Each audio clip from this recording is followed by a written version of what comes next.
फैसला कर लेता है। शहराम की माँ हाथ जोड़कर रोकती रह जाती है कि बेटा हमें माफ कर दो। अगर हमसे कोई गलती हुई है या ज़हनिया की दिल आज़ारी हुई है तो तेरी बहन और मैं दोनों माफ़ी माँग रहे हैं, लेकिन तुम इस घर को छोड़कर ना जाओ। ये बात सुनकर भी शहराम बिल्कुल पीछे पलट कर नहीं देखता और कहता है कि बस वहाँ हमें जाने दे, सुकून की ज़िंदगी अब लोग भी जिएँ और हमें भी जीने दें। ये बात जाती है और कहती है कि ऐसी भी क्या बात बेटा, बरी लग गई। मुझे नहीं था पता कि मैं अगर इस जान को उस घर में ब्याह कर लाऊँगी तो मुझसे मेरे बेटे को छीन ले जाएगी। ये बात सुनकर शहराम कहता है कि माँ अभी भी अब जो अल्फाज उसके लिए इस्तेमाल कर रही हैं वो क्या मुनासिब हैं। ज़ेनिया के साथ ये नहीं होना चाहिए। ये बात सुनकर यहाँ पर श्रीराम की माँ कहती है कि बेटा मैंने उसके लिए कोई गलत अल्फाज पहले इस्तेमाल नहीं किए, लेकिन ये खुद मुझे मजबूर कर रही है कि उसके लिए मैं ऐसे अल्फाज इस्तेमाल करूं। उसने अज वो कर दिखाया है, जिसकी मुझे उससे बिल्कुल उम्मीद नहीं थी। मुझे तो ये लग रहा था कि ये ज़िंदगी भर मुझे सुकून से उस घर में रहने देगी, लेकिन उसने तो मुझसे मेरा बेटा ही छीन लिया। मैं उसको माफ़ नहीं करूँगी। ज़हनिया, एक वक़्त ज़रूर आएगा कि तुम खुद तड़प कर जो है रह जाओगी, लेकिन तुम्हें कोई पूछने को तैयार नहीं होगा। शहराम बेग उठाता है और ज़ेनिया का हाथ पकड़कर फ़ौरा से घर से निकल जाता है। शहराम का बाप शहराम की माँ को संभालते हुए कहता है कि अब इस बेटे का हो सर उम्मीद छोड़ दो। जो बेटा बीवी के लिए हमें छोड़कर चला जाए उसकी परवाह करना फजूल है। मुझे तो पता था कि ये अपनी मोहब्बत की शादी करके हम सबको भूल जाएगा। अपनी बहन को गलत समझ रहा है और उसको सही समझ रहा है, तो मैं यही कहूंगी कि जाने दो, उसके साथ वक्त पर उसको भी पता चल जाएगा। दूसरी तरफ आप ये देखें, ये कि ज़रार और सीरत दोनों को अंदाजा नहीं होता कि जहनी इस तरह से घर से निकल आएगी। ज़हनिया और शहराम जैसे ही सॉर्ट के स्टाकर घर के अंदर दाखिल होते हैं, सीरत और ज़रार एक दूसरे की तरफ देखते रह जाते हैं।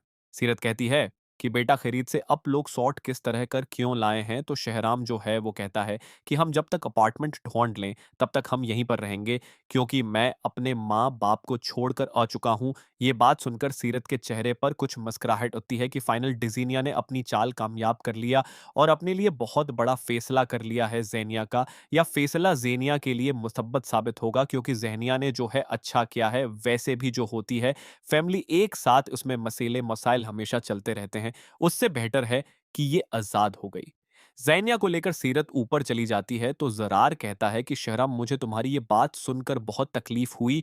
तुम तो समंदर लड़के हो, अपने माँ बाप को तुम छोड़ सकते हो। ये बात सुनकर शहराम कहता है कि ज़रार, जिस घर में उसकी बेवी की इज्जत ना की जाए उस घर में मर्द का रहना फजूल होता है। मेरी बेवी की इज्जत मेरे घर में नहीं की जा रही थी और ये मुझे अंदाजा अब हो चुका है। मेरी बेवी की इज्जत नहीं तो समझो मेरी भी इज्जत नहीं। मैं उस घर में अब मजीद नहीं रह सकता। ये बात सुनकर खामोश हो जाता है ज़रार और वहां से जाने में ही भलाई से मिलता है, क्योंकि ज़रार जानता है कि ज़हनिया अगर यहाँ पर रहेगी तो वो फरियाल और ज़रार का जीना भी हराम ही करेगी। यहाँ पर जैसे ही ज़रार अपनी माँ से कहता है कि हमने रिश्ता तय कर लिया है, निकाह की डेट आ चुकी है, कल शाम को निकाह है, क्या तैयारी है? ये बासिन का जीरत कहती है कि बेटा सारी वो तैयारियां मुकम्मल हो चुकी हैं, अब बस चलकर हमें जो है मौलवी साहब से बात करनी है और कल शाम को निकलकर तुम्हारा निकाह करवाना है। ये बात सुनकर ज़हनिया जो है वो फ़िलहाल बहुत अच्छी बनने का नाटक करती है ताकि भाई के सामने अच्छी बन जाए, लेकिन ज़हनिया बिल्कुल इस बात से अनजान है। ये ज़रार उसकी तबीयत से वाकिफ़ है।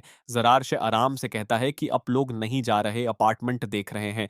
ये बात सुनकर श्रीराम को बहुत अजीब और बुरा लगता है कि शायद इस पर उसकी बहन बहुत है। वो सेनिया को बुलाकर कहता है कि ज़रार का दिमाग ठीक है, वो क्यों बार-बार ये सवाल कर रहा है कि अपार्टमेंट क्यों नहीं ढूँढ रहे, जल्दी थोड़ी ना है। ज़रार का निकाह हो जाए, हम फिर निकल जाएँगे। तो ज़ेनिया कहती है कि ज़रार भाई की तबीयत ही कुछ ऐसी है, लेकिन अब आहिस्ता-आहिस्ता उनको भी आदत डालनी होगी। हम यहीं पर रहेंगे, क्योंकि फरियाल अल्लाह इतने बड़े घर में अकेले क्या करेंगे? हमारे लिए भी इतने बड़े सारे रूम बने हुए हैं, हम उस घर में रह सकते हैं। सीरत कहती है कि क्यों नहीं बेटा, ये बात ज़रार भी सुन लेता है। सीरत कहती है कि बेटा उनको अपार्टमेंट होने की ज़रूरत नहीं, ये उसी घर में रह लेंगे। इतना बड़ा घर किस लिए मैंने बनवाया है? मेरी बेटी नहीं रहेगी तो और कौन रहेगा?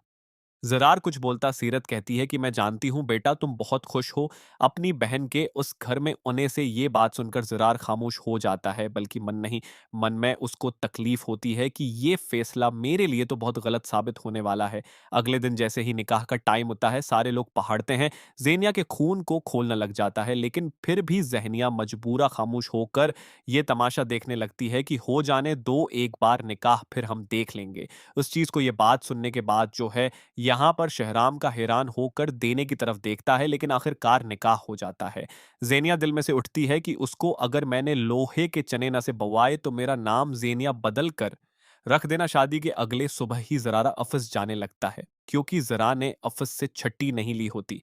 ज़रा उनको अफ़स ज़्यादा देखकर फ़रियाल कहती है कि अब जा रहे हैं। अफ़स तो ज़रार कहता है कि हाँ, मुझे टाइम से निकलना होगा, ज़रार का जाना होता।